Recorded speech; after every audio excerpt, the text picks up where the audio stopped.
पाकिस्तान की 22 साल बाद ऑस्ट्रेलिया में तारीखी वनडे सीरीज में फतह। पाकिस्तान ने ऑस्ट्रेलिया को तीसरे वनडे में 8 विकेटों से शिकस्त देकर 22 साल बाद इनकी सरजमीन पर वनडे सीरीज अपने नाम कर ली।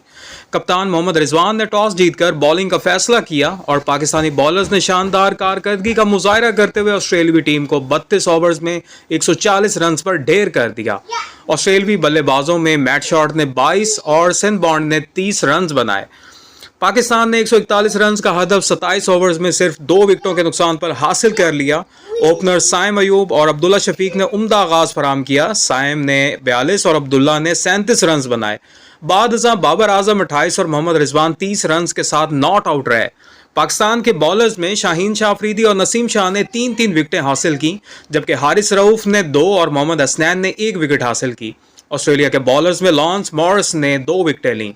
प्राइज सेरेमनी में हारिस रऊफ को मैच और सीरीज का बेहतरीन खिलाड़ी करार दिया गया, जिसने अपनी शानदार कारकर्दगी से टीम की तारीखी फतह में अहम किरदार अदा किया।